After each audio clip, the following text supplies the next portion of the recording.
Well, thank you for joining us here at the Southborough School Committee meeting. Tonight's open meeting, I want to call it to order as of 7 p.m. Currently, we have all except one member in attendance, but we have quorum, so we will begin with our first agenda item, which is public comment. Which I have something. Okay. Since this is not on the agenda, and I missed the last school committee meeting, I want to shout out to the Trotter robotics team. At the December meeting, we talked about it a little bit, and I found out that they were going to be competing at WPI that Saturday, I think it was the 16th. I'm not great at dates. And so Karen and I, my wife and I, went out and to see what it was like, and it was really very exciting. The kids were very enthusiastic. It was a busy time, and there's a lot going on when you've got 70 teams, getting ready, next up, okay, and it was great.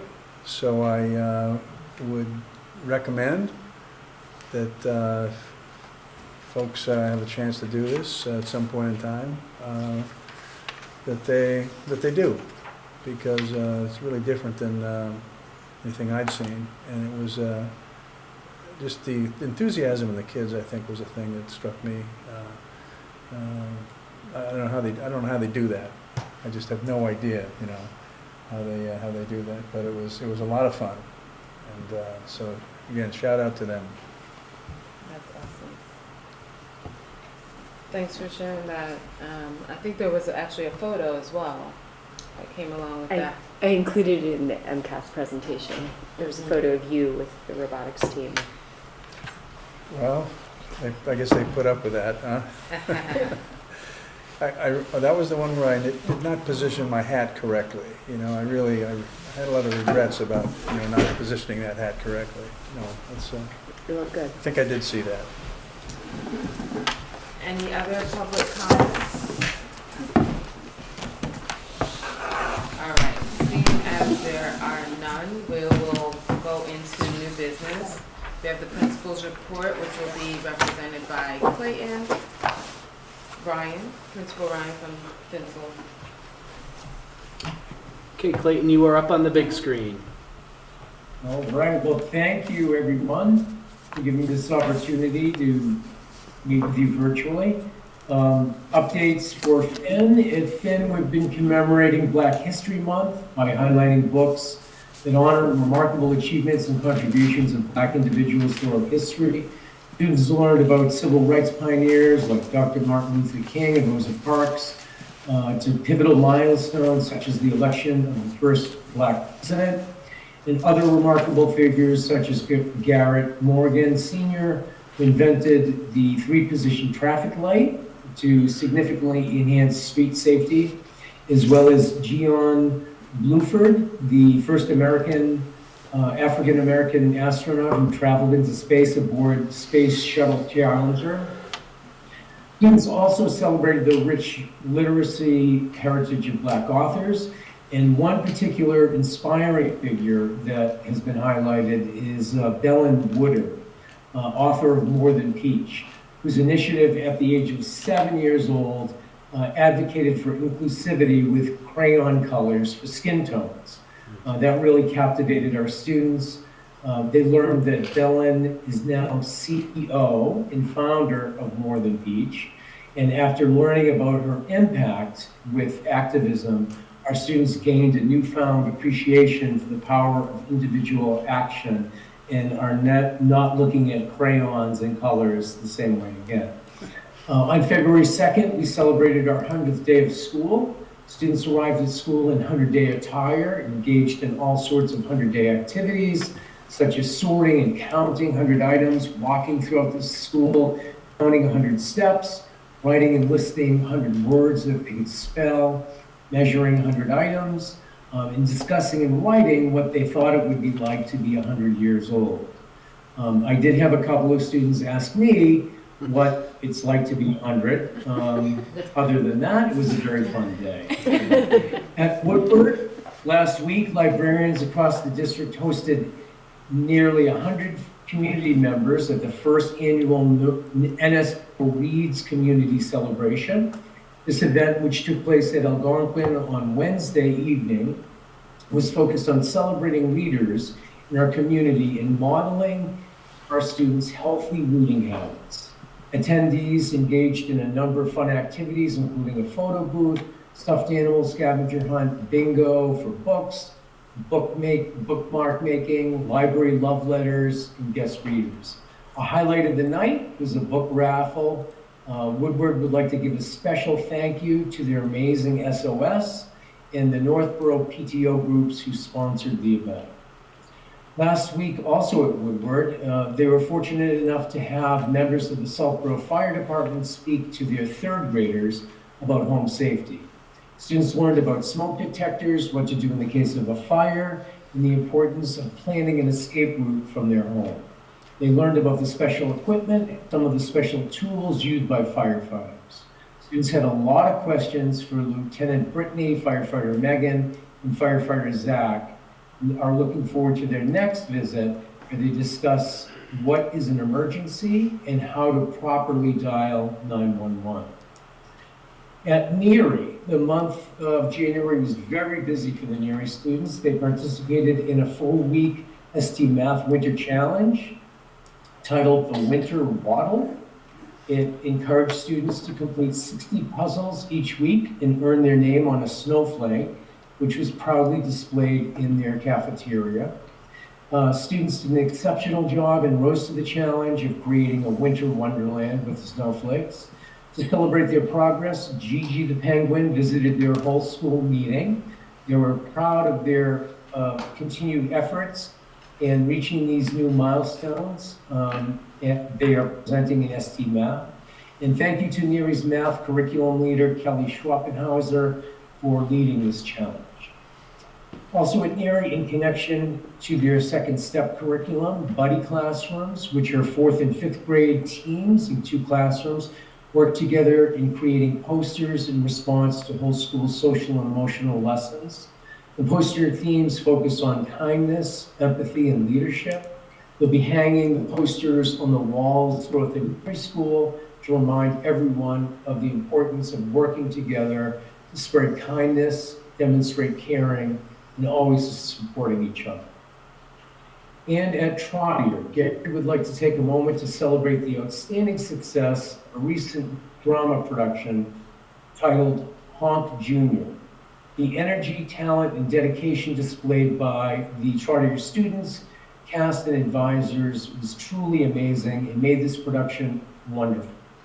I'd also like to express his sincere appreciation to the dedicated advisors, Mrs. Enzone, Mrs. Morris, and Mrs. Alapizzi, all who worked tirelessly behind the scenes to support and guide students throughout the entire production. In addition, last week, Trotter saw the successful implementation of the SOS Signs of Suicide program with its 7th grade students. This initiative is aimed at promoting mental health awareness and suicide prevention.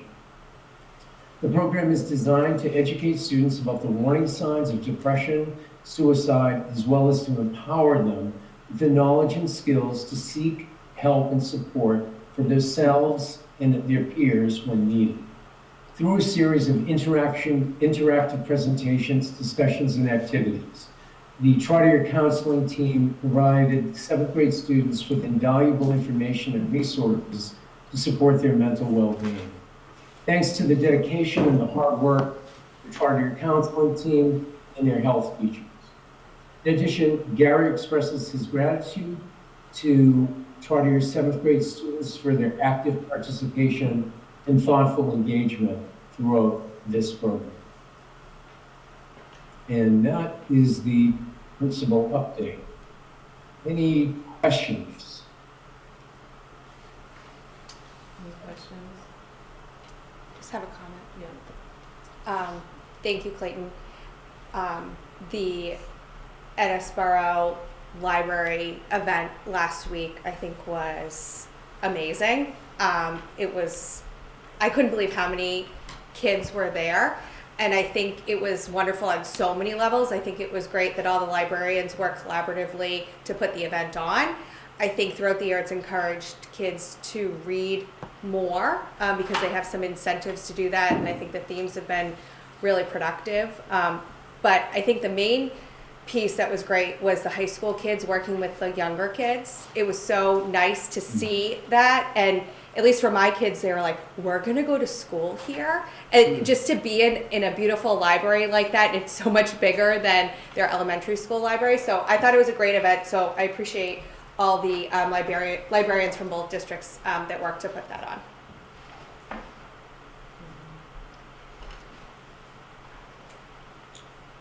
Any other comments or questions? Okay. Thank you, Clayton. I think we're all set, Clayton. Thank you. Thank you. All right, so now we are going to move into a discussion on the FY25 budget.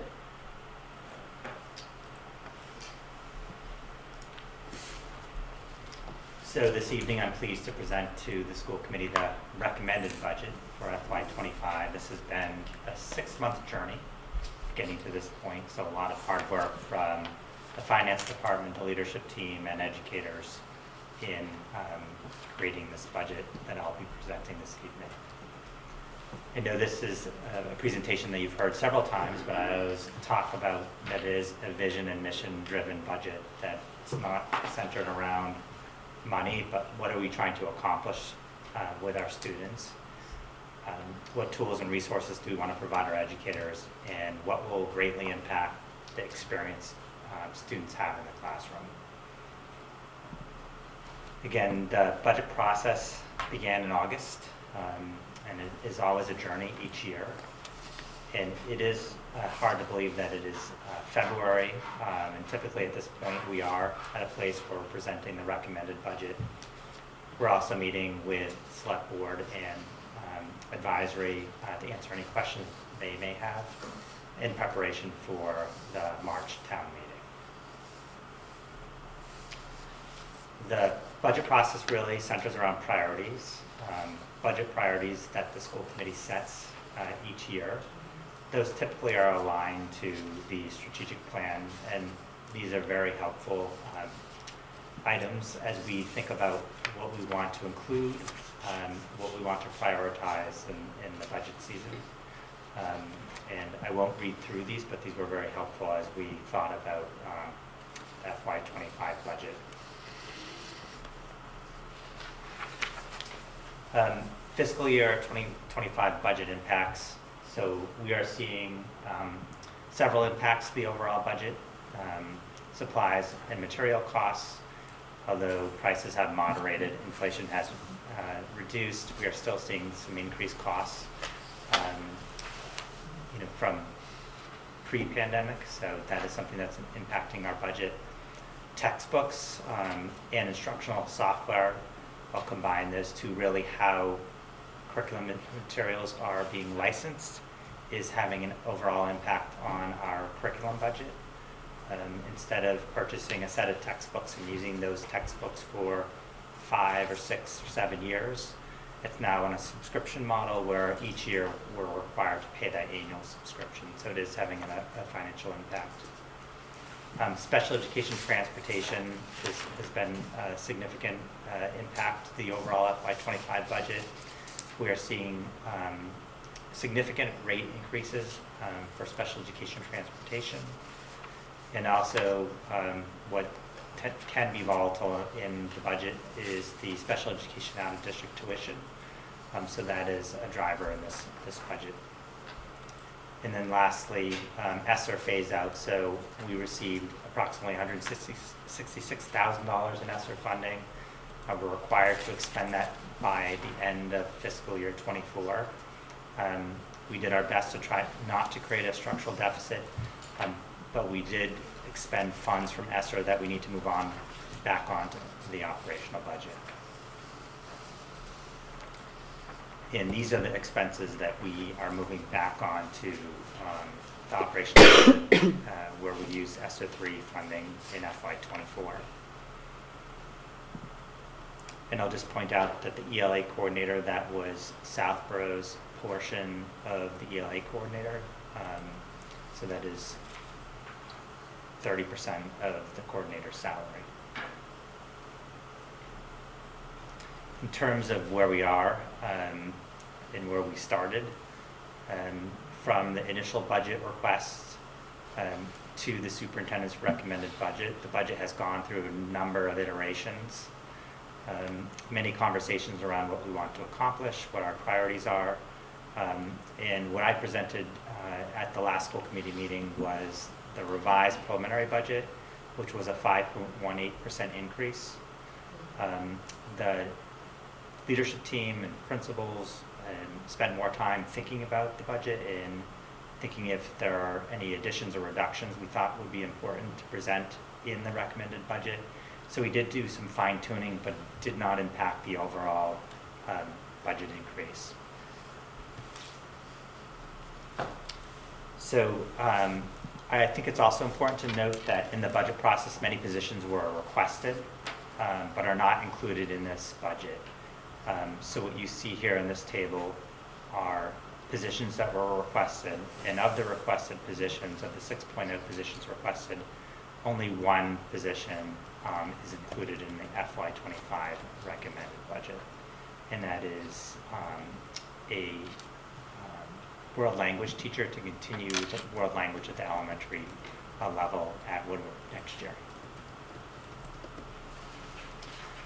These were positions that were requested also by the district leadership team and principals.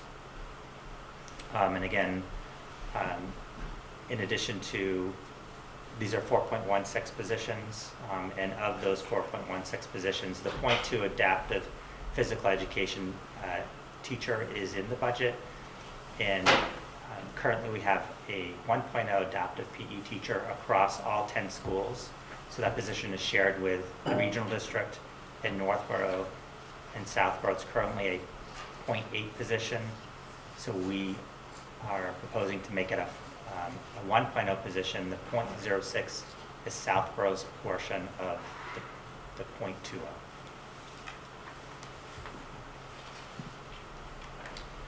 So budget offsets. So the budget offsets really have not changed from the revised preliminary. So we have FY24 circuit breaker special education, FY25 circuit breaker special education tuition reimbursement, transportation reimbursement, potential retirements and leave of absences, that's not changed. And then also the IDEA special education grant. So the total budget offset is a little over $1,651,315. So the recommended budget that I am recommending this evening is $24,258,964, which is a budget increase of $1,194,546, which represents a 5.18% increase over fiscal year '24.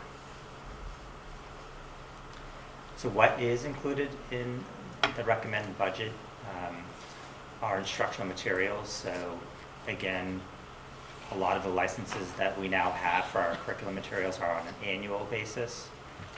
So many of the items on this table really are around annual renewals.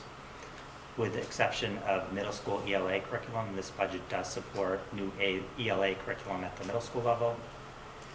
It also supports the continuation of the staff replacements, or the student device replacement cycle for student devices. So these total a little over $197,000.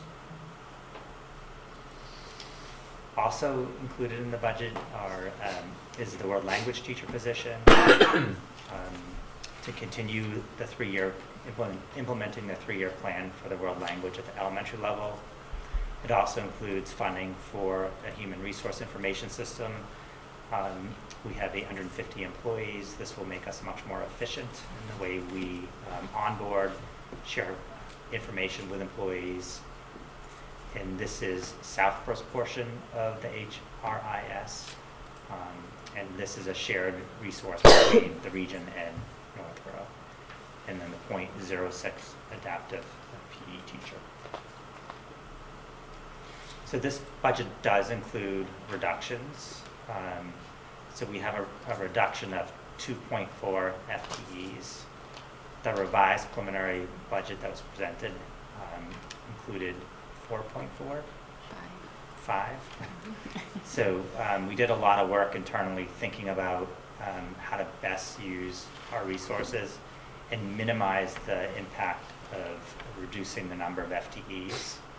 Whenever we reduce FTEs, we always think of it as a loss. We spend a lot of time investing in our employees, their professional knowledge, making sure that they're part of the larger team, the larger organization.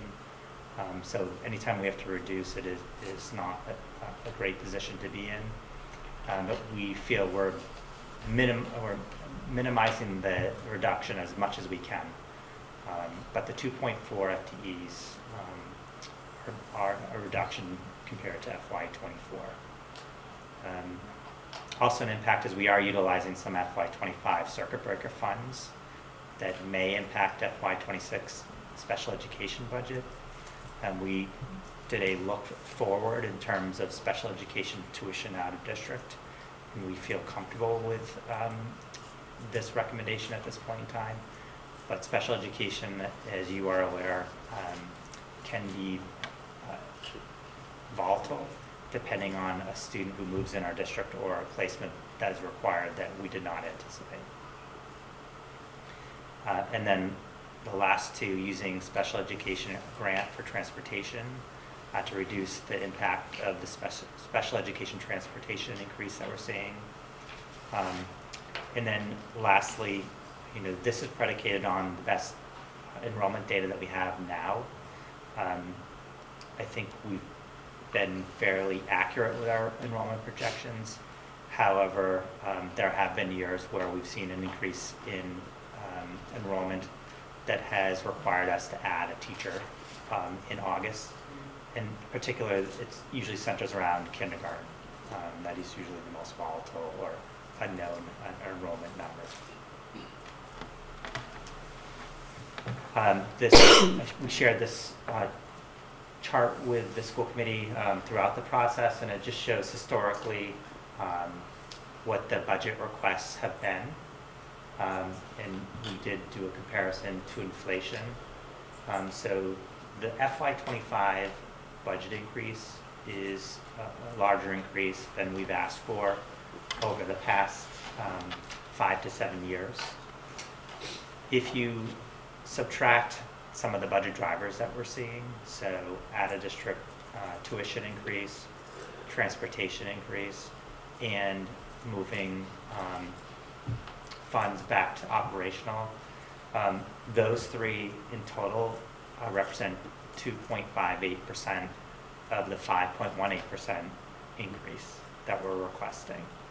If those weren't impacts that we were experiencing, this budget would reflect about a 2.5% increase, and we'd probably be having a much different conversation in terms of what we would have liked to add. So that is the recommended budget for FY25, and we'd be happy to answer any clarifying questions or hear any insight that you may have as well.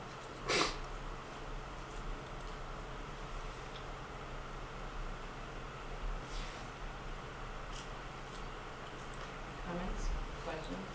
Well, I think it's worth noting that the school committee had an entirely separate meeting on this. It was a public meeting, posted, and not a lot of it attended, but we had a number of questions at that point. But I think we're relative. I think we're pretty much answered at that meeting. So I don't have a lot more because we really went through in quite a bit of detail, and really that was the only topic for that meeting. have a comment for the public maybe who are hearing this for the first time. I think it's important to note that there were requests from the individual principals as well as requests that aligned with the school committee goals, which some overlapped and some didn't. And we really only added one FTE, which went along with a program decision that was made for last fiscal year. And so I just want to be clear as to why that one position was agreed upon by the school committee to continue that program, because if we didn't add it, then the program probably doesn't make sense. So I just want for the public to know that's really how that got stacked up. It wasn't that we picked a position necessarily over another position. I think, this was a tough budget cycle for the school committee, given those drivers and moving things back into the operating budget. And so that's really why that decision was made, so.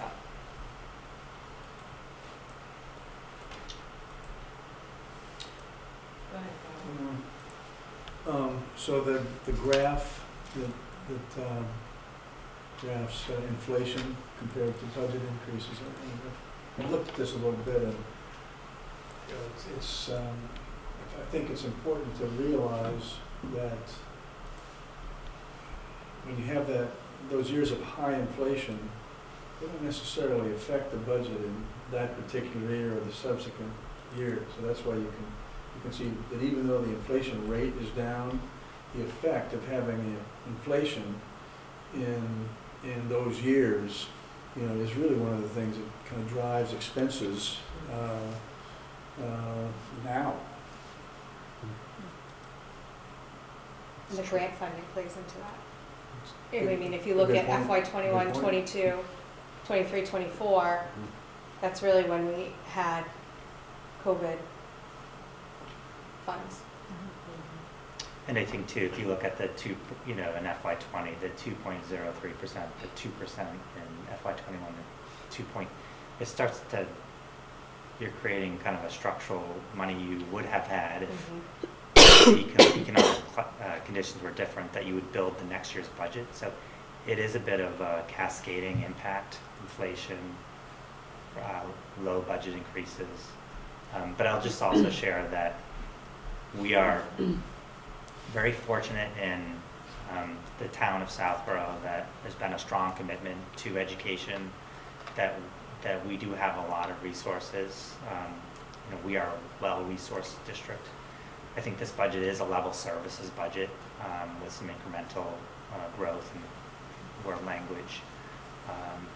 But I think it's a great point, Chelsea, that there are a lot of asks and ideas that this budget is not moving forward, not because they weren't good ideas or good asks, but just in terms of the overall economic climate, it didn't allow for those types of conversations to move forward.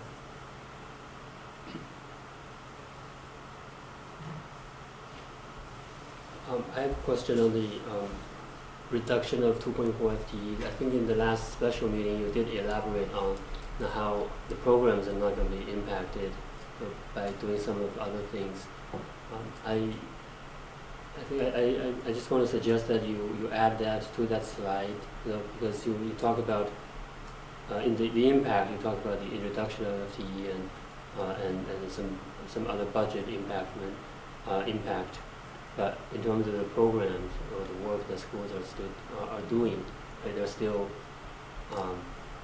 not either not impacted or by complemented by doing other things. So it would be important to elaborate that on that same slide. Yeah, and I think that it is important to know that although it's vague on this presentation, that is by design, because we've not had conversations with impacted people. So with a recommended budget, we will have very specific conversations with people who are impacted in programs, and then we will share that out with the larger community. I think the challenge is we want to be respectful of those people who we don't want them to learn about the reduction the first time with this presentation. but we will add that once, if we have a voted recommended budget. Anyone else? Okay.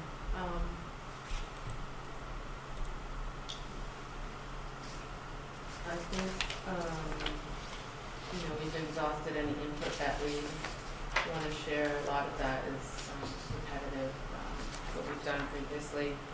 So, I think it would be helpful if at this time we took a vote on the budget as recommended. I would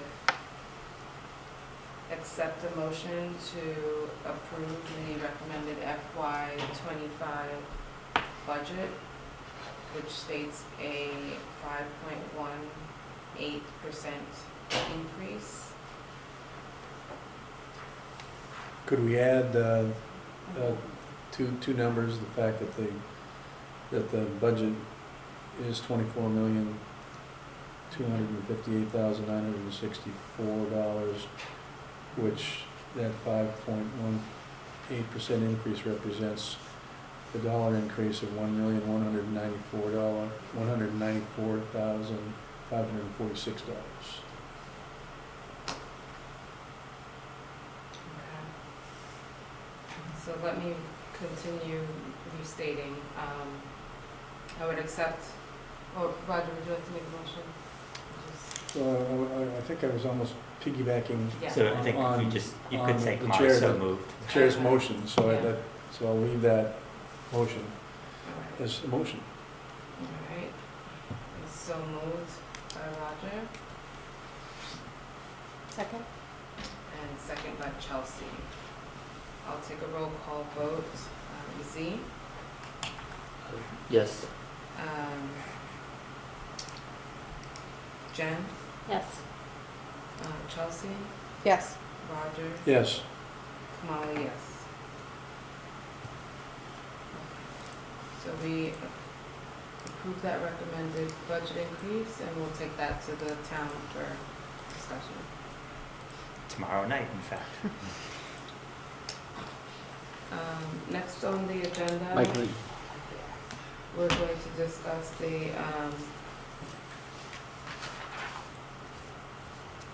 discuss and vote regarding the 2024 through 2025 lunch price.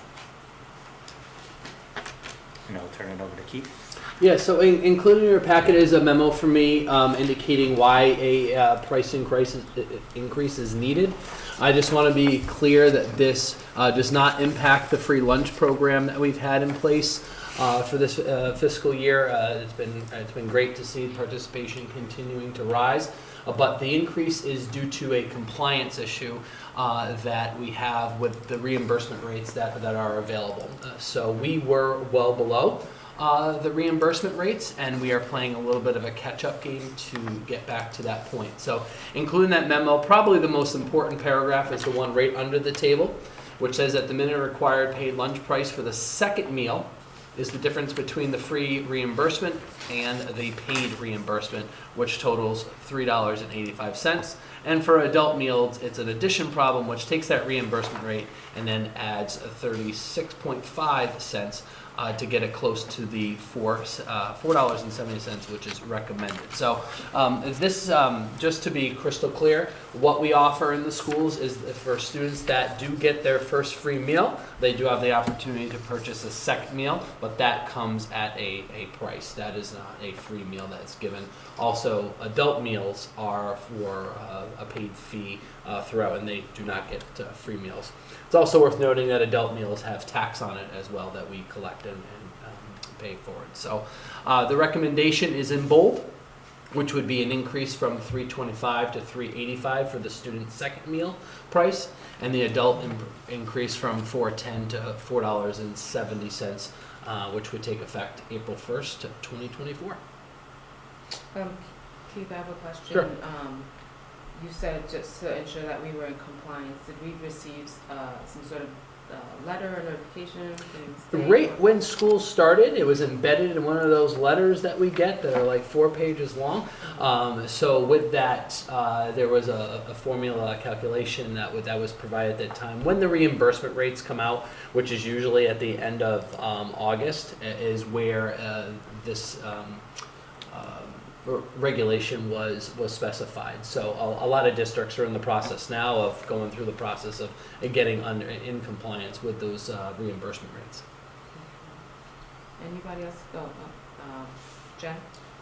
How many students does this impact? How many students get a second lunch? Not many. A couple dozen here at the middle school and sporadically at the elementary schools. Not many. Thank you. An adult meal is the same. I would comment that for the adult meals, it's still pretty cost effective. Yes, They it got is. lunch at home to get lunch here. Any other comments or questions? So how is this communicated to the students? I mean, I didn't even know there was a second lunch. So my first time. Well, I think this is going to be a nice catalyst to do that reminder through Kyle Parson, our food services manager. He's going to be working with principals to make sure that students know that it's available, and families as well.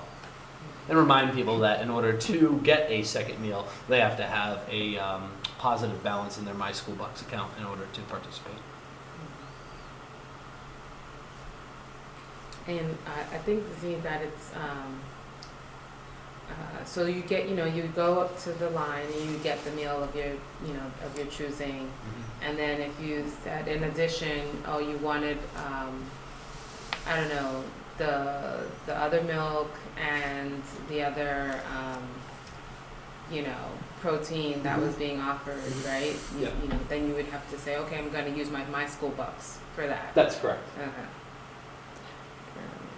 Molly, one comment. Go ahead. I think for children who have started school post-COVID, parents have no idea how to do that. I mean, I'm just speaking Correct. honestly. Yeah. I have no clue how to add money to my kid's lunch card.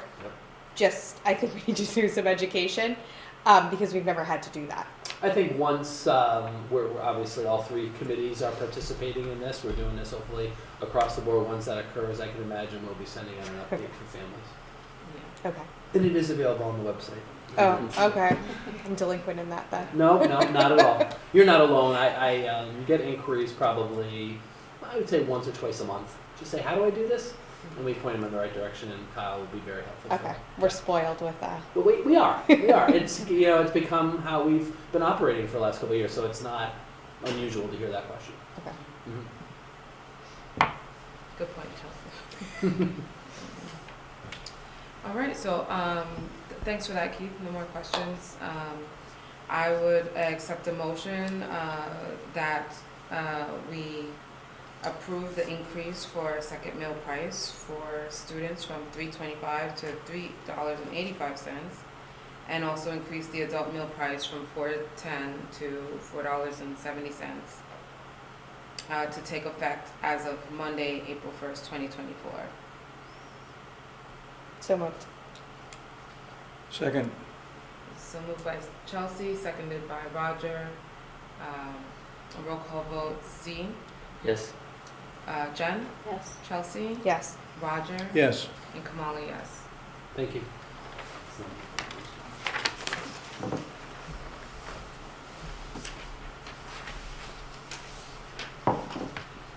Next, we're going to move on to the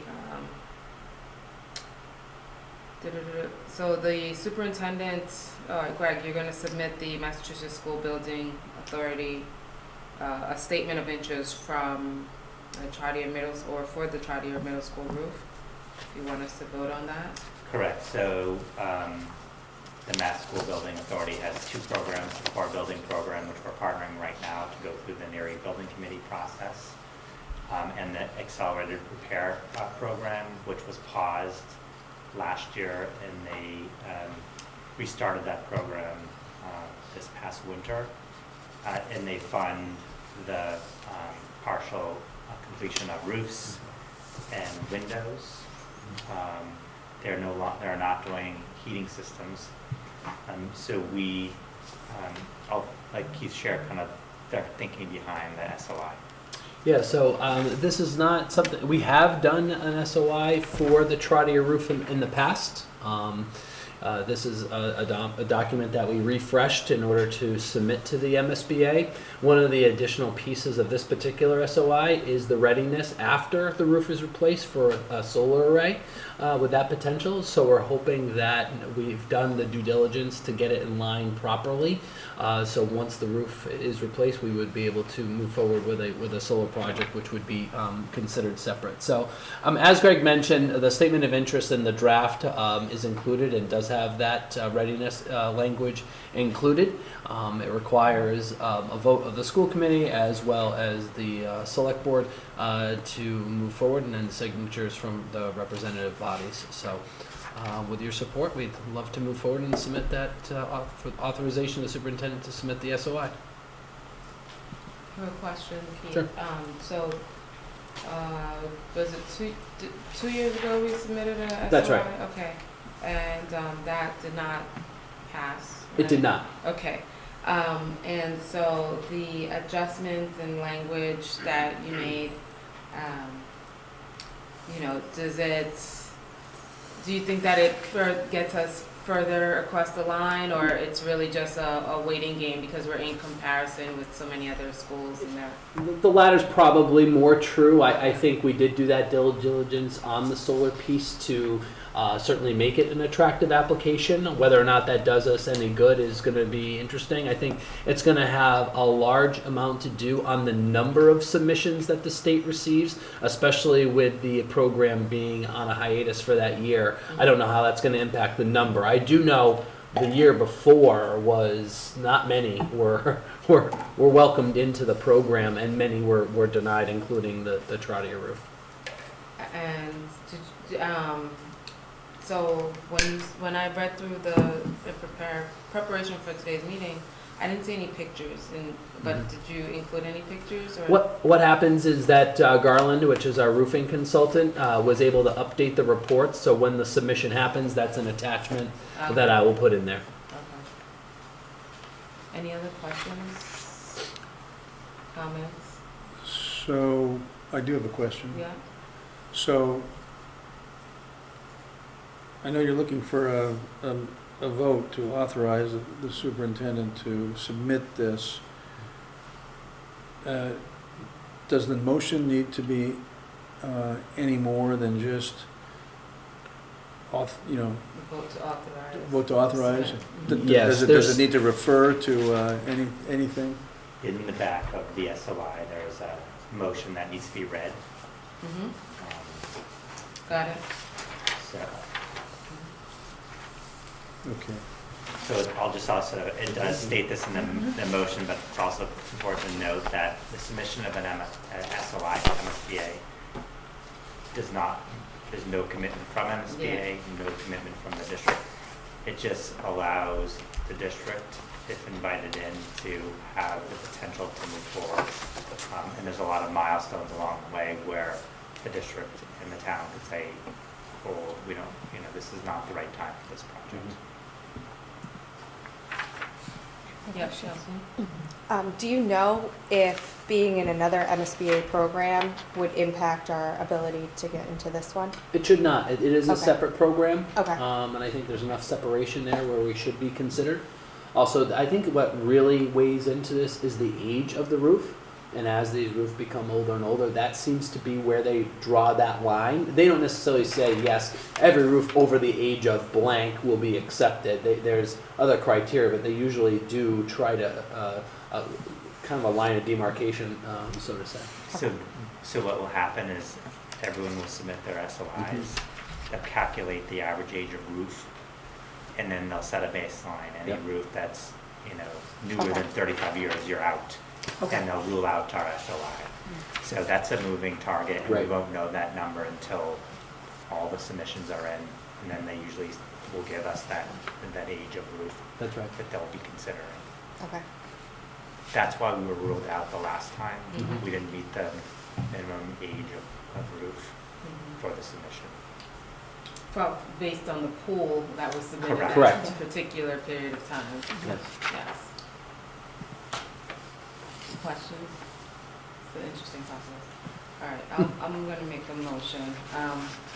So having convened in an open meeting on February 12th of today, 2024, prior to the SOI submission closing date, the school committee of Southborough, in accordance with its charter, bylaws and ordinance, has voted to authorize the superintendent to submit the Massachusetts School Building Authority, the Statement of Interest form dated for February 2024 for the P. Brent Trottier Middle School located at 49 Parkerville Road, which describes and explains the following deficiencies and the priority category for which the application may be submitted to the Massachusetts School Building Authority in the future for replacement of the EPDM and shingled roof systems under priority number 5. The replacement of the 90,000 square foot roof system is necessary due to its age, ruptured seams, punctured membrane, and water damage, and hereby further specifically acknowledges that by submitting the statement of interest form, the Massachusetts School Building Authority in no way guarantees the acceptance or the approval of an application, the awarding of a grant, or any other funding commitment from the Massachusetts School Building Authority, or commits the town of Southborough to filing an application for funding with the Massachusetts School Building Authority.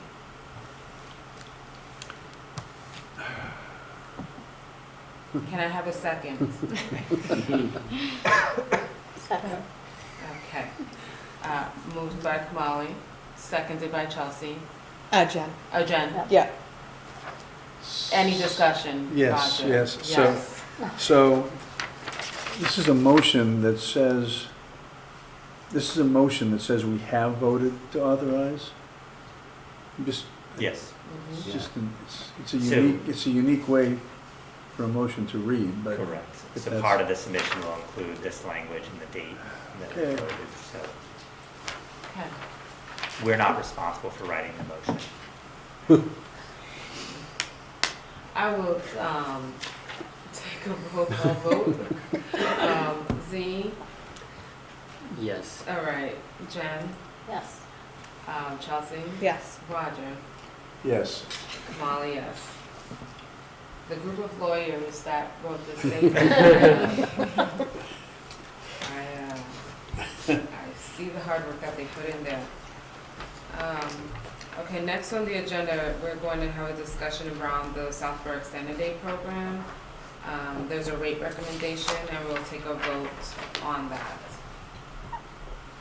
All right, so just before I turn it over to Keith, one of the responsibilities of running a before and extended day program is for the school committee to set rates annually for that program. So this evening, it's really talking about where we are from a fiscal perspective and what we're recommending for rates for the 24-25 academic year. Great. Thank you, Greg. So including your packet is 2 documents. One is a memo from me with the recommendation, as well as a chart of the fees comparing last year to what we would like to recommend for 24-25. Also, there was an analysis done of the summer program from last year that shows some of the shortfalls of that particular part of the program. What I can say, is that a lot has been done to understand SEDP, how things operate and the ebb and flow of that. We've been able to capture how it works over the past couple of years, and I think every day we're learning more and more. What is, I think, important to show is that the day program, which would happen during the school year, on vacations and on professional development days, the rate recommendation is unchanged. It will continue to be the same from what it has been for the last couple of years. The rate increase that is recommended is for the summer program. So the summer camp program is one that we have been running here in the district for 2 summers. Last summer was a good kind of benchmark for us to understand how things went. We were able to get real strong actuals of what occurred during that program, because the first summer was literally the infancy of the transition from the former to the current way that we operate. So one thing that we did discover is that the summer camp did run in a deficit for the summer, and this rate increase would be basically a full recovery of that, so that we could run the program in the black for the upcoming year. So the hope is that we do have a strong calculus on this, and we have a good understanding of what it will be, working very closely with Carrie to ensure, Carrie Packard, our executive director, to make sure that we have a good sense of what staffing needs will be required, what ratios will be required for our programming to work and function adequately. And as we look at the other, comparable programs in the area, we feel we're in line and in a good position to make this all work well. So I do want to thank Becky and the finance team. They did a great job of keeping track of this as we've been going along, and certainly we're part of the analysis for the recommendation this evening. Would you like to add anything? Thank you. Happy to answer any questions. Could I just make one comment? Mhm. So I think it's important to note that last year the school committee voted not to raise the before and after school program rates, and this year the recommendation for the school year is not to raise rates either. So I think very few things are staying at the same rate they were 2 years ago. So I think that is great work in terms of kind of managing the program from Carrie Packard, and it's really the summer program that we're looking at to make sure that it is a self-sustaining experience and costs. So that was exactly the same comment that I was going to make, but in a more like animated way, which is that that's amazing that we can keep those rates the same, especially during the school year, because the school year program is really supporting families that need, this before and after care, so that they can get to the places that they need to get to, work, or, and the children can be in an environment that they know is safe and educational and fun. So I just think that that is a great thing that we are able to offer. In terms of the summer programming and the rate changes, looking at the numbers described in the chart, I had an opportunity, as part of the subcommittee here, to really look at other local entities and what they are offering, and as part of that comparison, we are like right in line there. And we're talking about a change year over year of $5 per day for the camp day rate. And so again, where else are we seeing that, right? And then for the field trip day rate, right, for those of us that don't participate in this program, so it's 4 days a week, Monday, or it could be four, it's 4 typically, but it could be 5. And there's 1 day within that summer camp week that they take a field trip, right? And so on that field trip day, it requires busing, admissions to the place, different food options, etc. Maybe there's a sprinkler system, whatever, a water park. And so to offset that, it changes from 75 per day to 95 per day. I also think that that's a very reasonable amount, again, having not had a change for 2 years. And what I also noticed, you left this out, Keith, I did. is that a few years ago, we were at, was it 2019 and 2018? 2019, we were at the same rate. We're just reverting to that. It's not that this has never been experienced before. We actually decreased, well, first we didn't have one, right, during 2020. But then we then decreased it to just alleviate that for families. So we're really returning back to that. I think that's something that would be helpful to know. Okay, Roger? So, I agree with Kamali's statement. It is pretty amazing. We've been able to keep the rates low for the school year. I'm also kind of amazed about the calculations, so I trust that you're comfortable that this $5 per Okay. day does it. But I see a revenue number of 100,000. I see a loss of 50% of that, which is 55,000. And that the cost per student day is $86.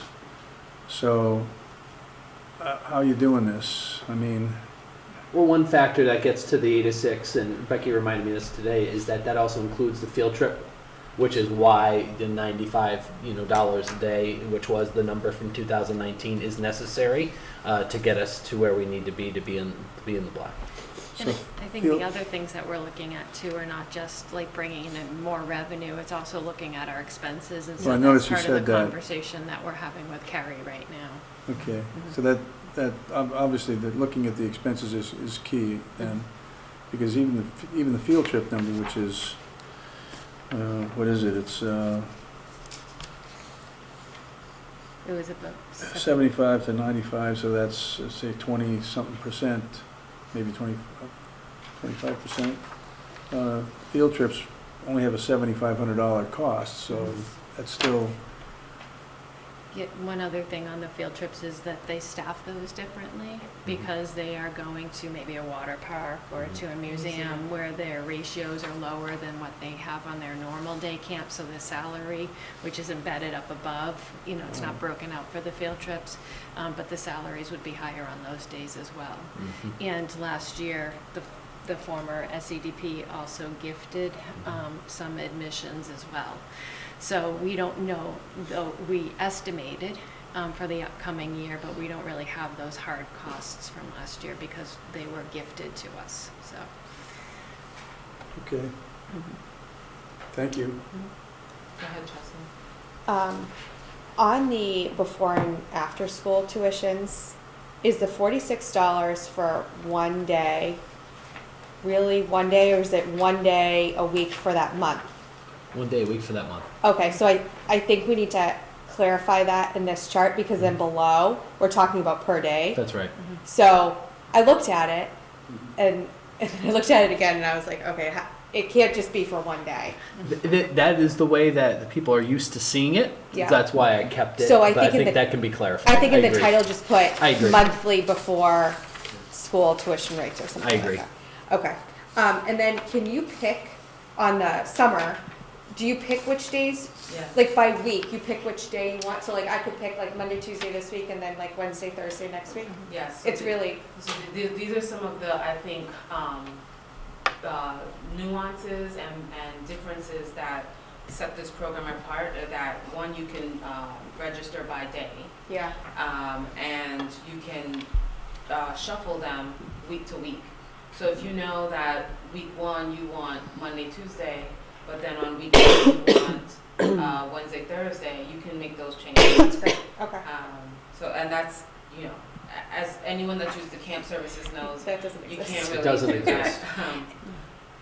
So that's, that's. It's an amazing flexibility, but it also makes our job of projecting and Well, yeah, each of- that's what I was gonna ask. That's why we've needed a little more time to understand exactly how things work and what the actuals are. So I think the 2024 summer is going to be another summer of learning, but we do have I think we have a solid foundation from 23 to know kind of how it all worked.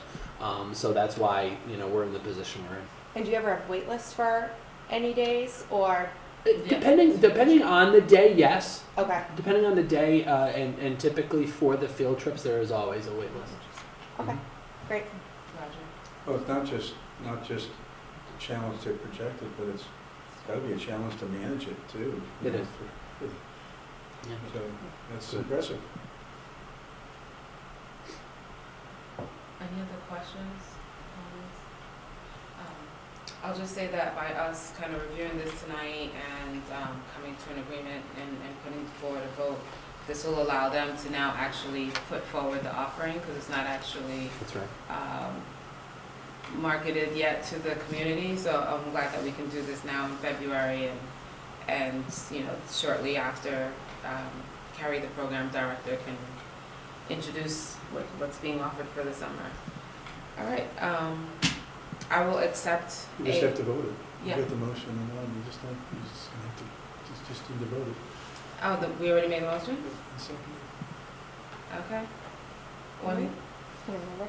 And then it was, is there any discussion? this is That's- true, and then- right, that's and, where we went on yes, all yes, discussion. okay. Okay, so, I would say, at this point, discussion is closed. Let's take a roll call vote. Nazim? Yes. Jen? Yes. Chelsea? Yes. Roger? Yes. And Kamala, yes. Thank you.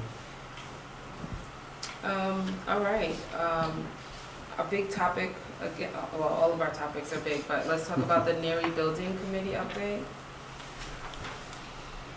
If I might, if I could prevail on the superintendent to at least provide the overview, since there've been a lot of meetings, and if he'd like me to comment in particular on any one of these, I would be delighted. But I think it'd be best if he provided the overview, Okay, and in that, if that's agreeable. Yes, that'd be, so a lot has taken place since the committee last met in January. Since architect was selected, we've been really engaging with our architect on thinking about what is the vision for the potential next building for the town of Southborough. And a lot of the work is centered not around what the building will look like or how it will be designed, but what types of educational programming opportunities do we want to provide now and well into the future. So thinking about educational programming and visioning. So over the next, or over the past week or 2 weeks, and over the next many weeks, many stakeholders will be engaged in the process of thinking about educational programming and visioning. We have a educational visioning forum that is made up of key stakeholders, teachers, parents, district leaders, community organizations, for example, police and fire and recreation, where we'll be engaging with the educational consultant who will lead us in some exercises to really think about that educational programming and design. All of the data that's collected through this educational programming and visioning will be given to the architects, and the architects will take that data and do and create some preliminary designs. So it's really important work that we're doing. The Neary Building Committee also is hosting 2 educational programming and visioning sessions with a larger community. Those sessions are open to anyone who would like to attend. The first one is scheduled for February 29th at 7 p.m. here at the Trottier School in the auditorium.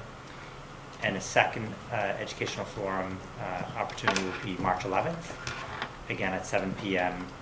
In the auditorium.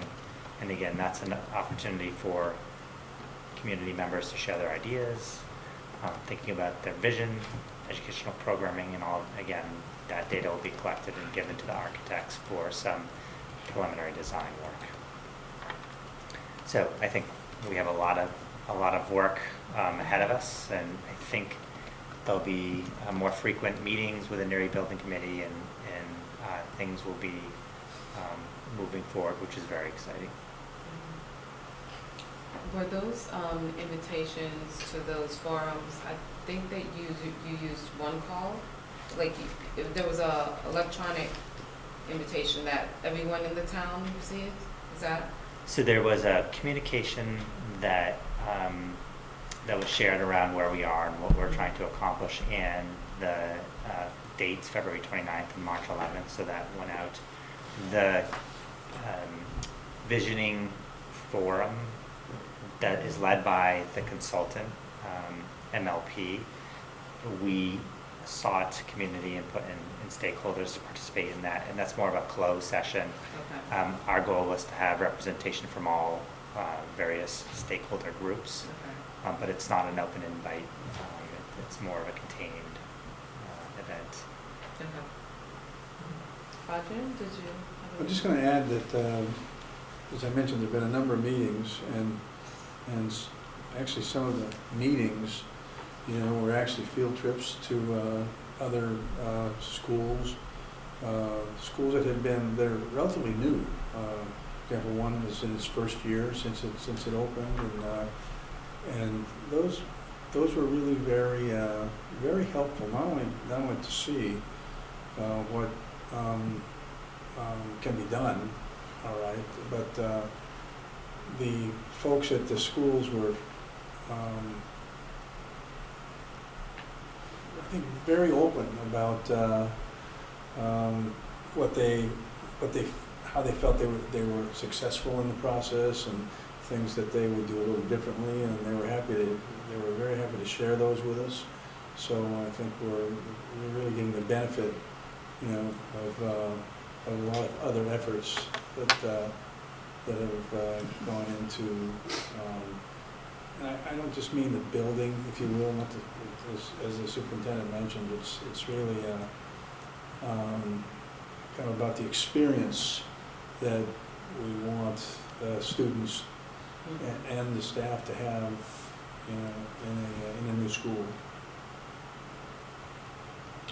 And with that last piece of your statement, in that closed forum, our students, okay, we have some students that are invited to that. Okay.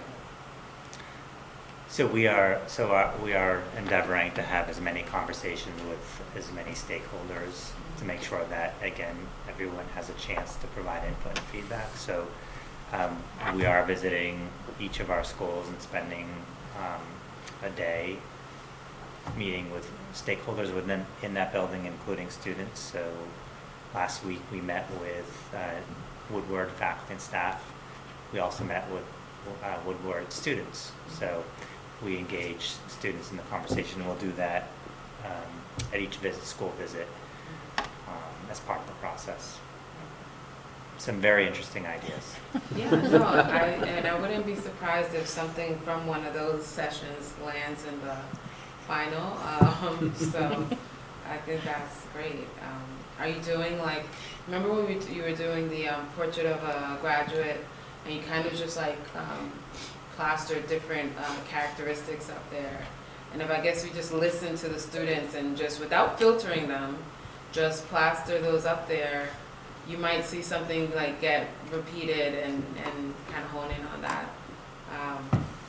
I'm every day super impressed by what these 5th through 12th graders kind of suggestions that they come up with. So and even less than 5th graders. So. Okay.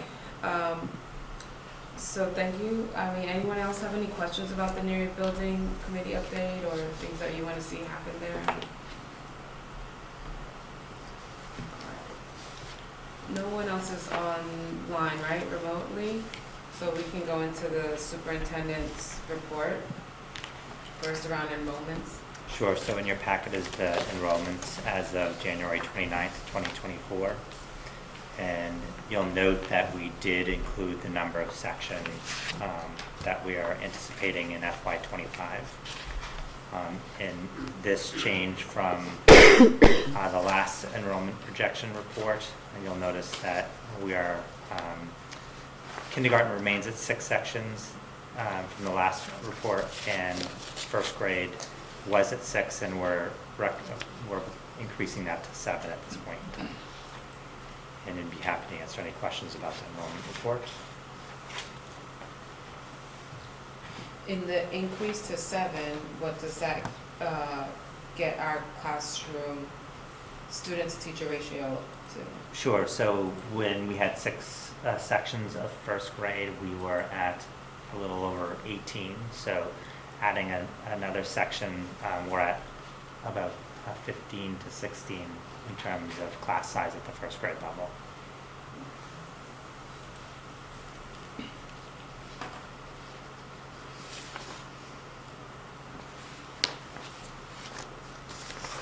Any questions? And the projection for kindergarten is still a projection for next year? Correct. So do you know where we're at? we're monitoring that very closely. We actually are, we're actually at 70 for those enrolled. We did look at that on Friday. Again, that's a number that we anticipate to increase moving forward, but right now it's lower than projected. RLS, who did our enrollment projections, projected that we would have 102 kindergartners enrolled in FY25, so it seems like we're trending in that direction.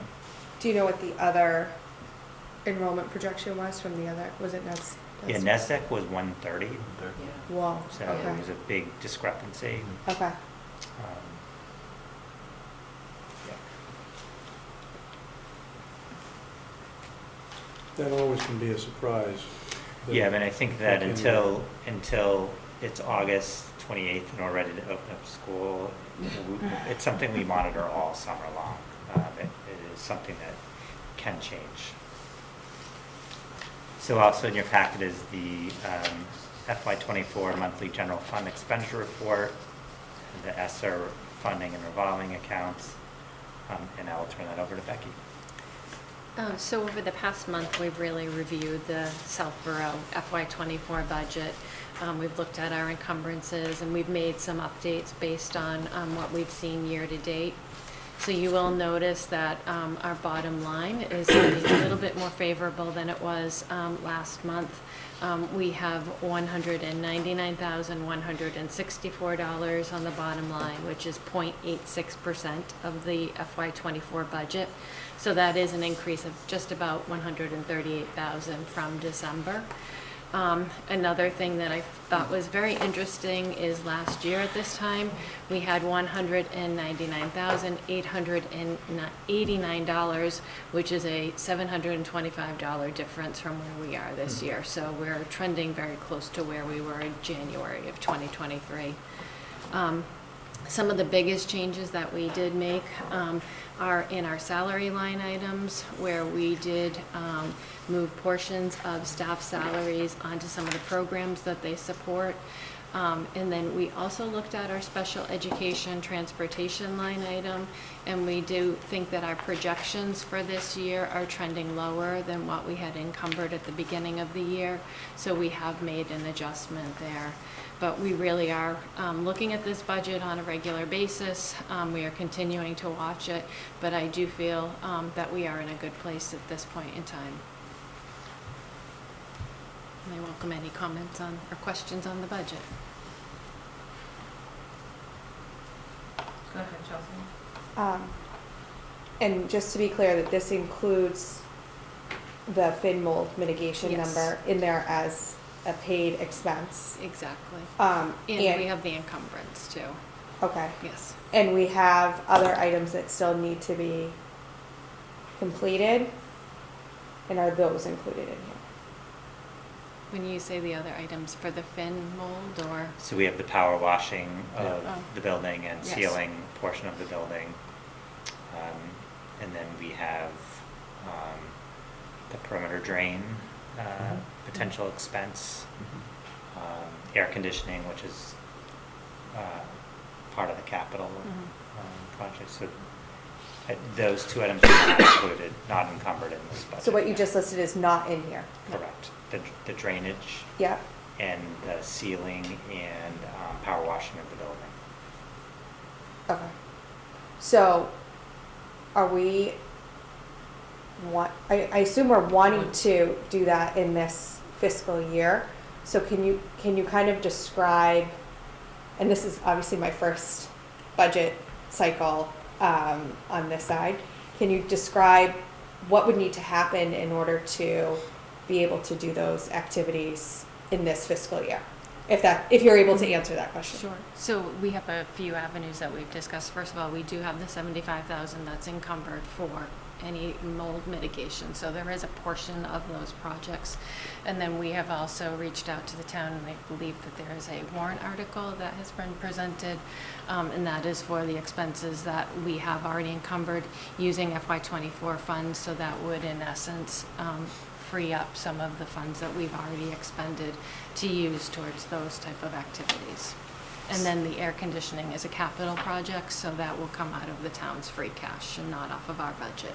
So the 75,000 that's been encumbered in here could be applied to the drain and the power washing, those items that Greg just listed? Yes. Okay, and then did you factor in the $25,000 Maya claim out of this? So that's already been, So yes, the Maya claim was already included in these numbers. Okay. And actually, I'll touch on that in just a few minutes because we did see those funds okay, come through. okay. And so, and our K-8 budget is still frozen Yes. until we understand what's happening with the 89,000 that's already been booked into this budget. Yes. Yeah. Plus, we have the $75,000 encumbrance. Typically, when we freeze a budget, we tend to keep it frozen for, unless something drastic happens, but we tend to keep it frozen for the remainder of the year. But I can tell you that principals have been reaching out to me, directors have been, and I really can't think of anything that we haven't been able to accomplish either using, grant funding, or some creative purchasing in order to get things done. Yeah, I think the challenge though is if people hear that the budget's frozen, they're probably not asking you for everything that they would be asking you for. I think that 89,000 is a large amount, and we probably froze it earlier than we have done in prior years. I'm just guessing. Well, we typically don't freeze the budget. Yeah. That is. Okay, so that's fair. That is Yeah. usually if we have an unknown that we're letting play forward, so we can make good decisions. Mm-hmm. I would share that tomorrow night, the joint committee meeting with advisory is taking up the mold mitigation money. So hopefully we'll get a sense tomorrow night, because we did have plans to use this money not for mold mitigation, but for staffing and programs. We are not able to do that right now. So there are positions that we're not hiring for, ESPs, that I think it's important to note that it's not, if we're at a pause, we're at a point where we need to get more information, and then we can make some decisions around the next 5 months of the budget process. Yeah, I think you're being fiscally conservative by freezing so that we don't go over our budget, but I think, from our perspective, that's really not the goal, is to freeze the budget, right? We budget for in a certain way. This is obviously an unknown, and we want to be able to spend the money based on what we budgeted for, right? So, okay, thank you. Yeah. You got it right. We're not in an ideal situation, right? It's not. Yeah. Go ahead, Roger, do you have a comment? Okay. I'm ready to make a motion. Well, for the general expenditure report, I'll accept the motion. So I'll move that the Southborough Public School District fiscal year 2024 budget monthly general fund expenditure report as of January 31st, 2024 be approved until audited. Second. So moved by Roger, second by Chelsea. Roll call vote. For Z, Yes. Jen, Yes. Chelsea, Yes. Roger, Yes. and Kamali, yes. The ESSER funding? Okay, so in terms of our ESSER funding, we continue to chip away. We do have an ending balance currently of $7,370. As I mentioned last month, we had some instructional materials that were made for our classroom teachers that will support the wit and wisdom lessons. And then we also purchased some additional classroom supplies using ESSER funds. I do think that what we are going to see in next month's budget or next month's report is that we've had some increase in some translation costs that will come out of ESSER, but really we have minimal amount here that we continue to spend down.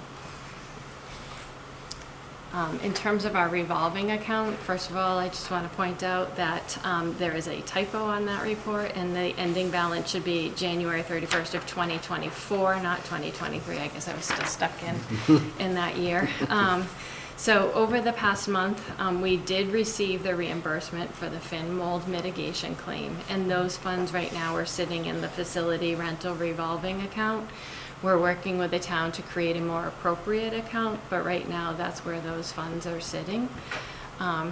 The expenses that did come out of that account are agreed upon payment to Lazaro for the Trotter paving, and the encumbrance is for the project retainage for the Trotter paving as well. So that is being withheld until the project has been given its final approval by Bill Cundiff and the town. In terms of SEDP, I just wanted to note that I did add anticipated encumbrances for the remainder of the fiscal year to this month's report, so that includes all salaries from now until the end of the school year. As you can see, we do have a balance in that account of just under $185,000. Our goal with this program is to maintain at least 3 months of expenses in reserve. Our average monthly expenses are approximately $61,000. So right now we're right on track with where we want to be in terms of maintaining that 3 months of reserves.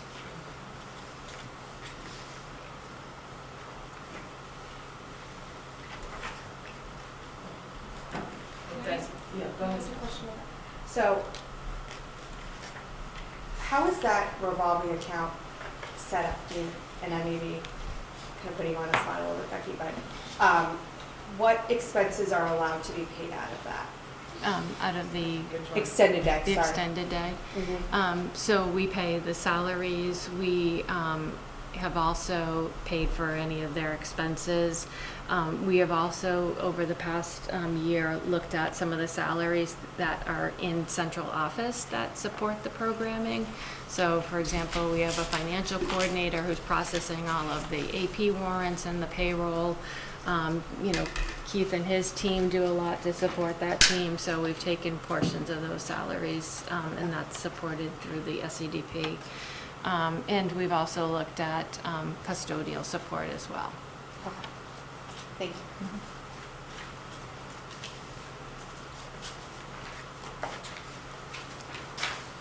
For ESSER funding, you don't have a vote there, it's just informative.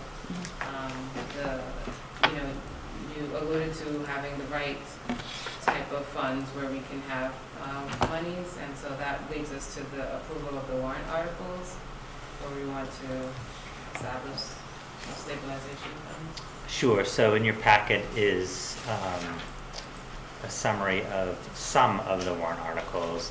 I did update this document, so it's not all. I will get that to the school committee tomorrow morning.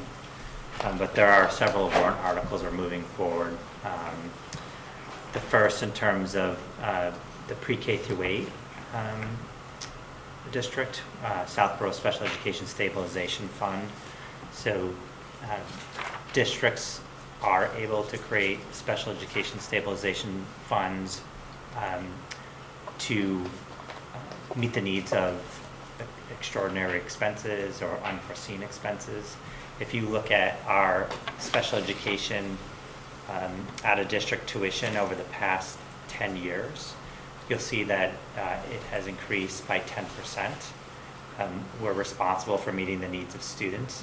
But if you look across the 10 years, you'll see a lot of peaks and valleys. You'll see a lot of highs and a lot of lows. And, you know, in the FY25 budget, you see peaks. And if we can create a stabilization fund to moderate that over time, it makes managing our budgets, I think, much more proactive, and it allows us to move initiatives more consistently across time. So that is one of the rationale why we're requesting creating a special education stabilization fund. We're also moving an article forward around school rental.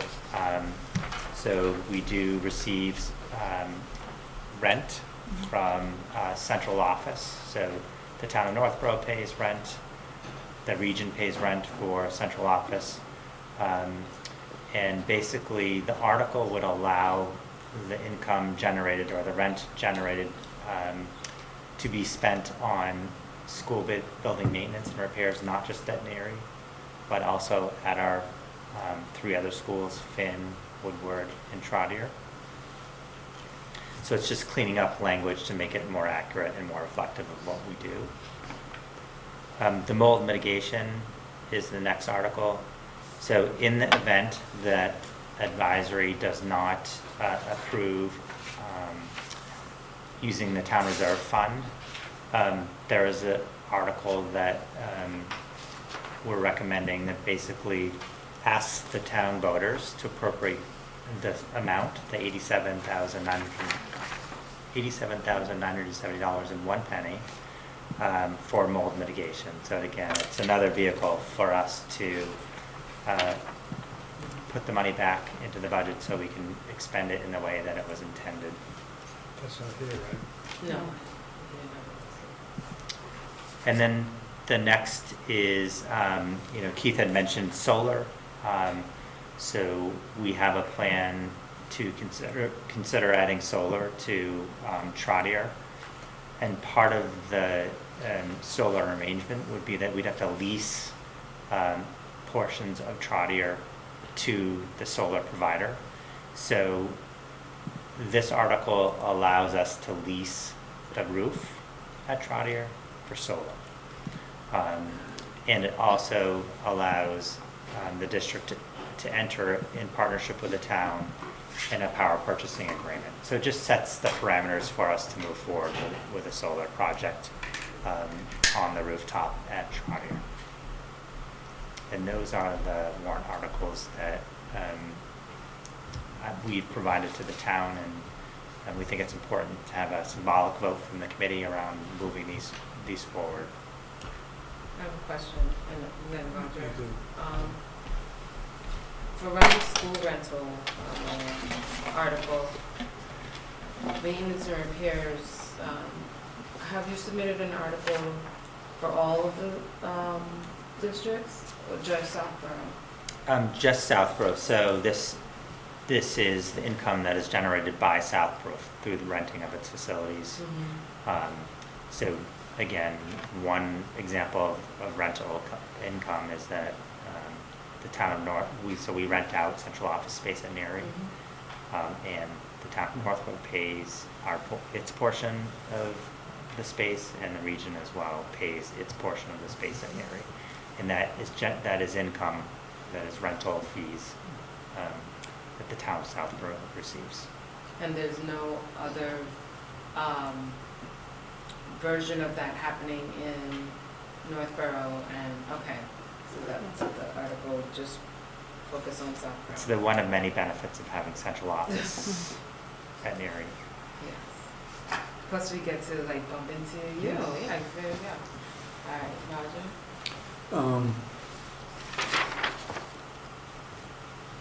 So the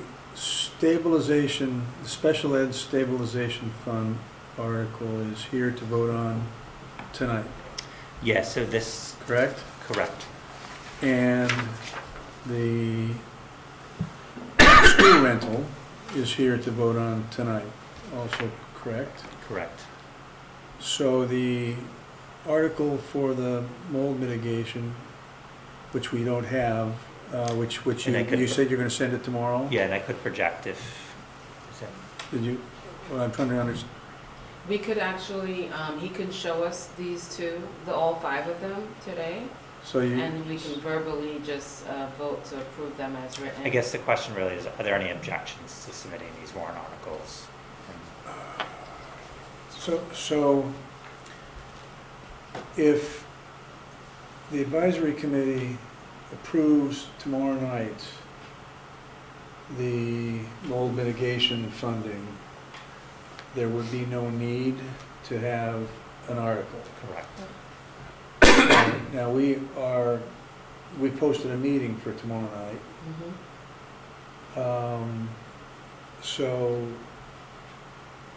is it better for us to wait to hear what advisory does about that funding before we take this up for a vote? Because we could vote it tomorrow night. I'm I personally don't think it's likely that advisory will withhold funding, but I don't know, obviously, so. I So think- what do we, it's on, that's the particular warrant article I'm curious about. I think that submitting that article, it's okay, because you can always recall, you can always recall your article. You can, What, you what, can. what, submitting it allows us to kind of send a message, that this is the alternative, that we're considering. So, or formally do that, right? So maybe that's happened in discussion in preliminary discussions with the town, but, it took quite a little bit of negotiation just to get on the agenda with them, and then, My concern would be, what if for whatever reason we don't have a quorum tomorrow night and the warrant closes February 20-something? I just want to make sure that we have a placeholder if we need it. This is not the ideal no. way to be dealing with, like, this is not what, this is not how we would want to fund this. But I think it's a backup plan. Well, but is it a message that that's necessary to send? I think we want to work with the other town boards and committees. If worst comes to worst, if we're disappointed, we can certainly, we could call a special meeting about this, okay? I'm just wondering what other people in the committee, how they feel. I hate to walk in and say, we're putting this article on town meeting, unless you, especially if there's already the thought that they're going to fund this. I think the challenge is we just don't know That's true. what we other items they have for reserve fund. I don't know that the ordering of it matters.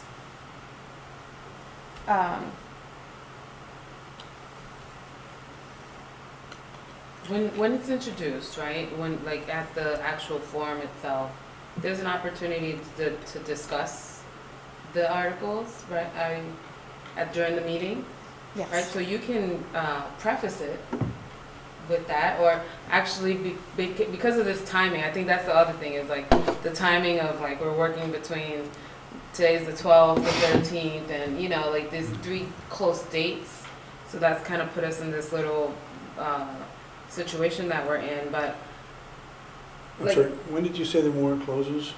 It's February 20, whatever that Tuesday is, 7. 27th. School vacation next week. next week, Mhm. so well, right by the 20th during that week, right? So it's the Tuesday after February vacation. It's the Tuesday after Yeah. February vacation? Mhm.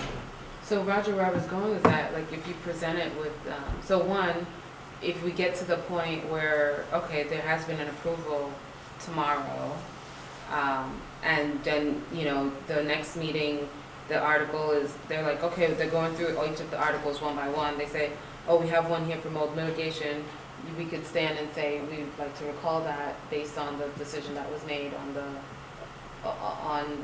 13th.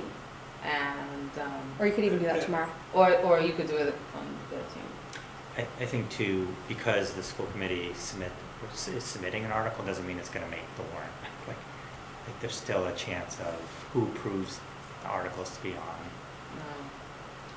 So my understanding, I could be wrong, keep me honest here. Well, you Is- might know, okay, as far as who approves the warrants.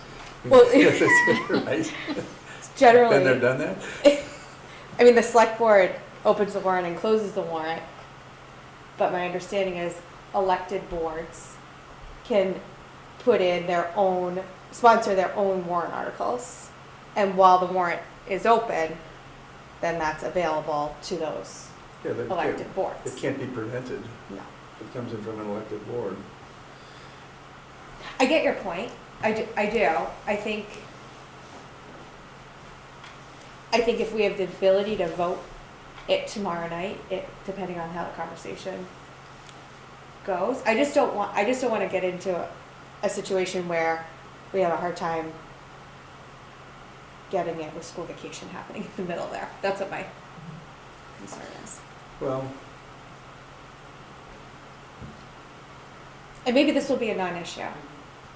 that's why, I'm hoping it is a non-issue. I That's agree. why I would not like to see Can I us ask make an issue of it.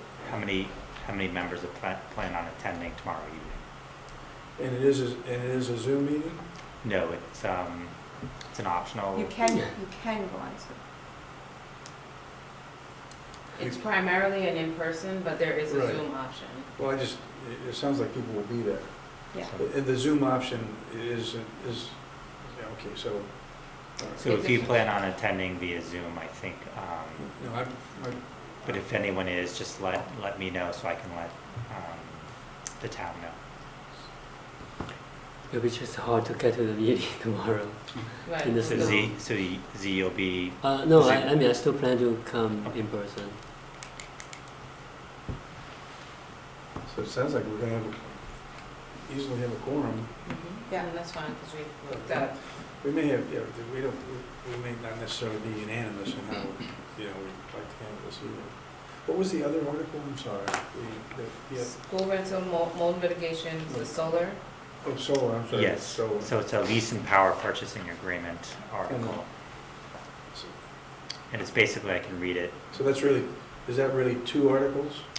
Well, it's, Renting the roof and the solar purchase? it's combined. It's to see if the town will authorize the select board to lease all or a portion of the roof at Trotter Middle School for a term of between 10 and 20 years.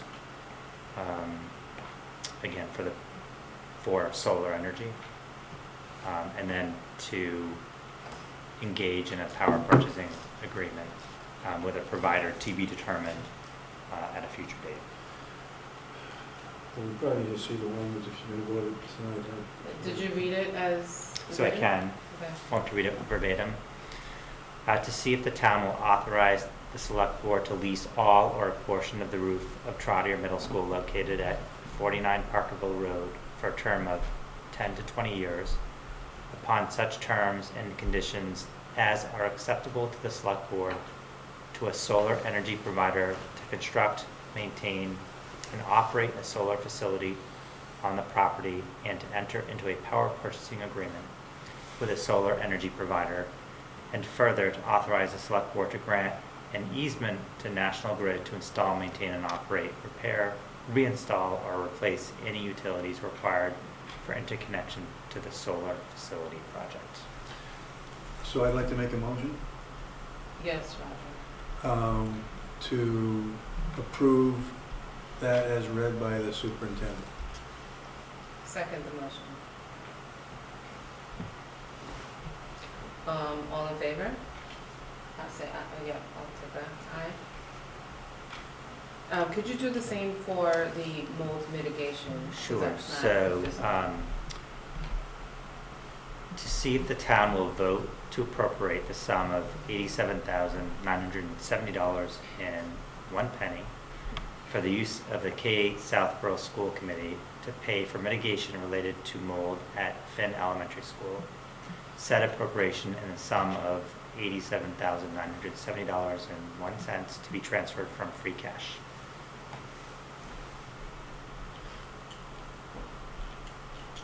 I'll make a motion to accept the motion as read by Greg. Second. Discussion? Discussion?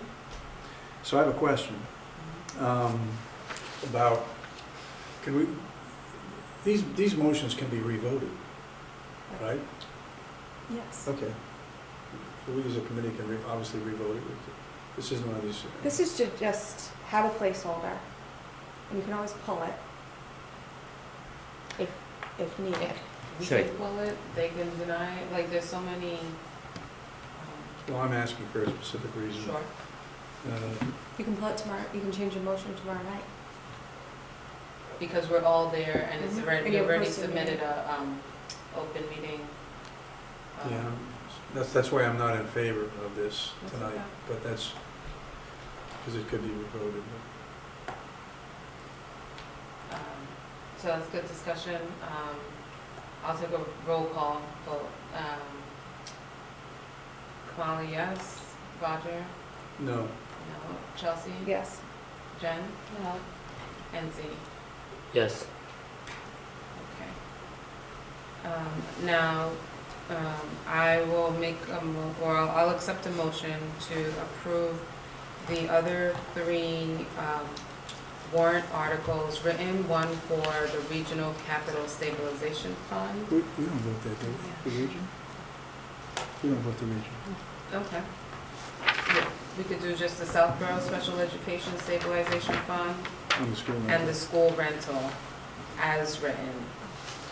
So the vote is to, do we approve the submission of these warrant articles? So moved. Second. So moved by Roger, second by Chelsea.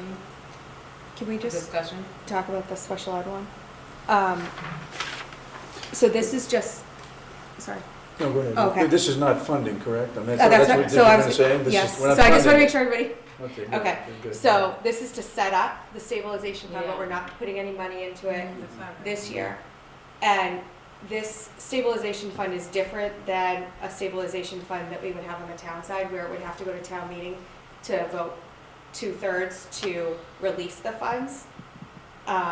You have to, and I'm looking at Becky, you have to have a majority of the school committee and select board approve the use of these funds, but you don't have to wait for a town meeting to use these funds once you have funds in the fund. Is that right? So you need this, the majority of the school committee and Select the board. select board. Mm-hmm. So of the 10 members, Yeah. you need 6 to vote to release the funds. Yes. That's how that operates? Yeah. Thank you. And do you have an idea in mind, Becky, of if this approves at this town meeting, what the recommended amount would be, maybe for FY '26 to put in this? I think that's still to be determined. We haven't. Coming out of the budget. Yeah. Well, I'm just thinking, and this is probably getting ahead of ourselves, but I think we're gonna get the question.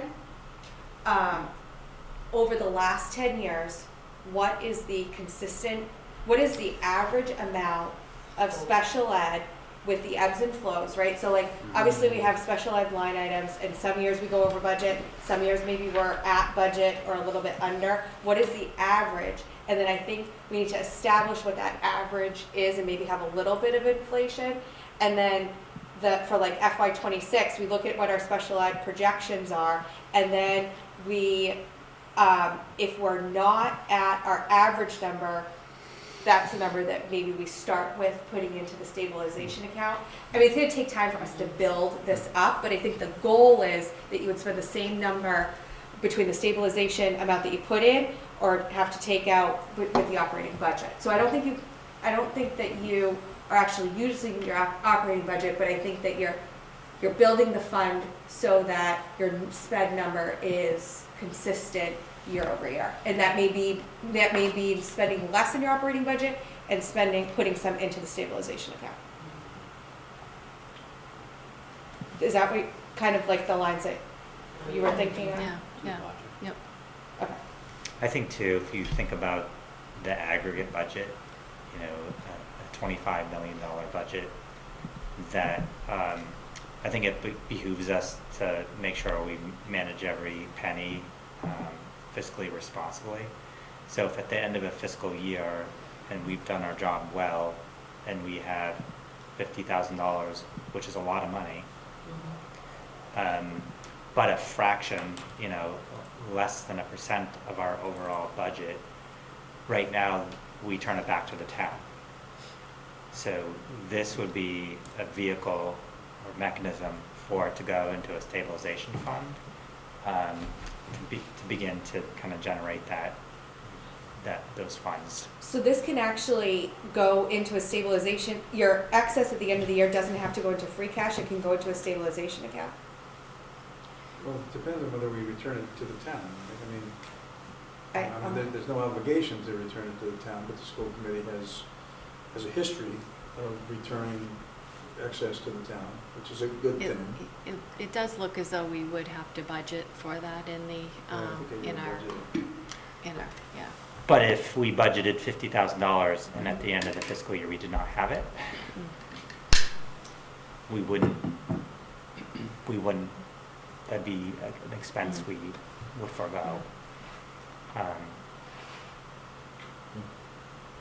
So we don't have. So we'll have to. No, that's what I mean, right.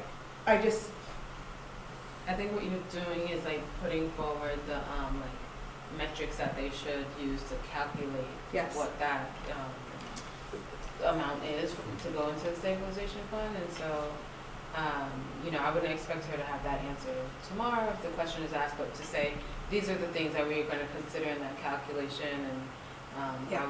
I will have that at said time, right?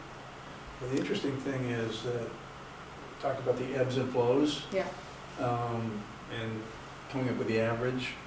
It'd be great to start, well, let's see, which one is it? It'd be great to start under so that you Right, can budget put that something in. amount into the stabilization Mhm. fund. You know, Right. so it really doesn't hit you, and then it's there to use, which is it, an ebb or a flow? When it's over, but, and this is really a future right. solution. It's not gonna, But it may start us next for the next budget. I mean, it may start well, maybe 2026, right? to put it, to start building it, you mean? Right. Yeah. Like, I know that we're still in the discussion phase of the, motion, but I think one thing that came out of that is an action item that, if and when these, warrant articles are approved for these various stabilization funds, we should have, you know, I wouldn't say that we need a subcommittee on it, but we should, you know, work with us as the school committee to, confirm how you are coming up with the value that should start as the baseline in there, right? Yeah, I mean, I would recommend, you know, and Becky and I will have a more detailed plan in preparation for tomorrow's advisory meeting and select board meeting. I think those will be questions that will be asked. We have the historical average of special education out of district and transportation are the two line items within special education that are the most volatile, so we can have some data, and then we can talk about strategy around how do we fund this. All right. I think without that, people will be able to. Insert whatever thoughts and. Well, it doesn't seem like the plan is there, so we do have a plan, and I think we need to do a better job communicating what that plan could be. And I think the largest piece of data for proving out that this makes sense is showing the deficits that we've had, not necessarily the average. I think the average spend goes to the strategy of funding it, but then I think the deficits is the rationale between, for looking at it, or looking to set it up, if that makes It does. sense. Okay. All right, I think that we would close discussion on that. And if you recall, the original motion was around the stabilization fund for special ed and the school rental. So I'll take a roll call vote. Lizzie? Yes. Jen? Yes. Chelsea? Yes. Roger? Yes. And Molly, yes. Moving forward in the agenda, we can go forward. There was a distribution of the personnel report. Had a couple of changes, appointments, leave of absence, resignations.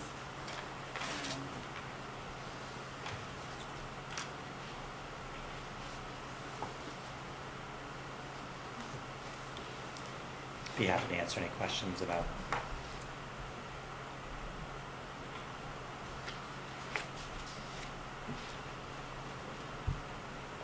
No question, I have a comment on the, special ed aides that, are no longer with us, that, or one that isn't and one that's coming up. Both are gentlemen, and their presence definitely is going to be felt, and the one that has left, the presence has already been felt, and so I know first we have to get through this budget season, and also figure out how it is that we're going to refill these roles or shift things around, but I just think also make consideration that these are like 2 male figures that we've lost, and to consider that in the applications or restructuring that we're doing or reviewing that we're doing. So yeah, that's my input there.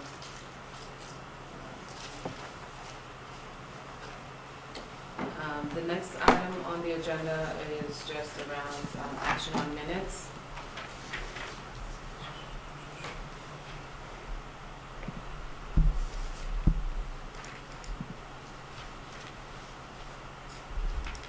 So we have 2 minutes that were presented to us, the special open meeting minutes of January 8th, 2024, and we had open meeting minutes from January 10th.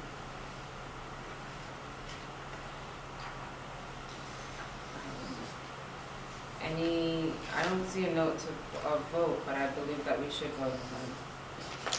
So I will accept a motion to release the special open meeting minutes of January 8th, 2024, and the open meeting minutes of January 10th, 2024. So moved. Second. Moved by Chelsea and second by Z. All in favor, say aye. Okay, unanimous approval. I'm going to look around to see if we have any public comment. Seeing as we have none, I'm going to, yes, Roger, you have I'm just wondering if there's any Any agenda agenda items for for next next month?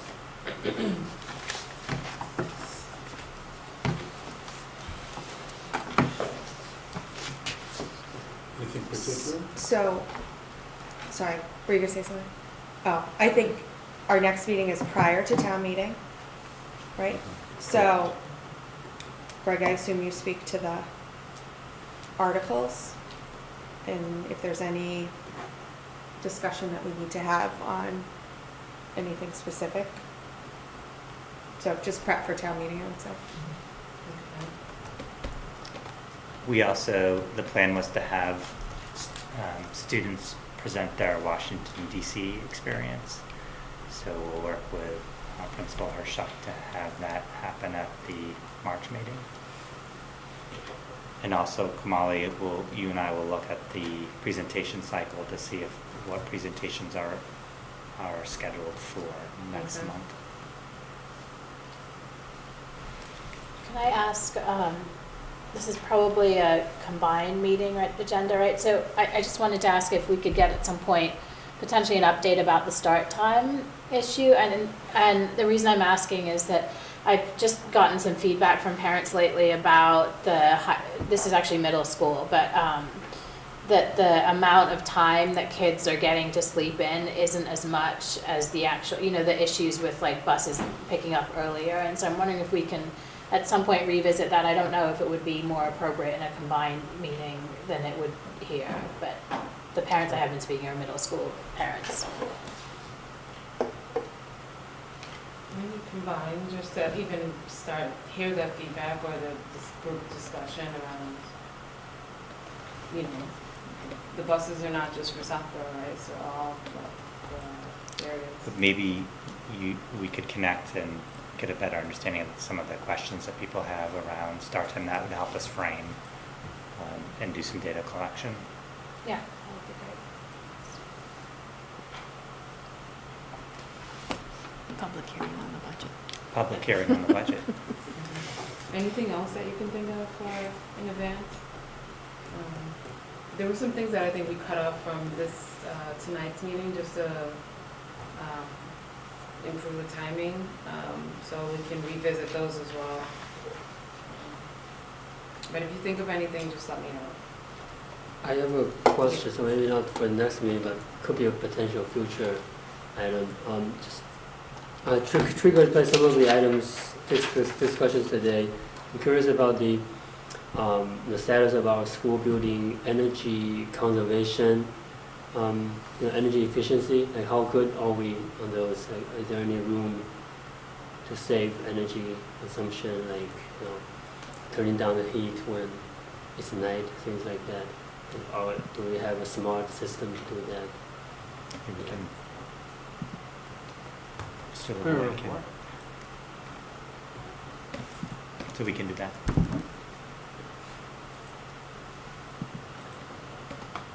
The way that we have for homeowners, Massachusetts come in and evaluate our homes, do they come in and evaluate schools also? Okay. That's a good thing that we'd like to hear. All right, anything else? All right, so I'll accept the motion to adjourn as of 8:55 p.m. So moved. Moved by Jen, Second. second by Z. All in favor? All right, have a good evening.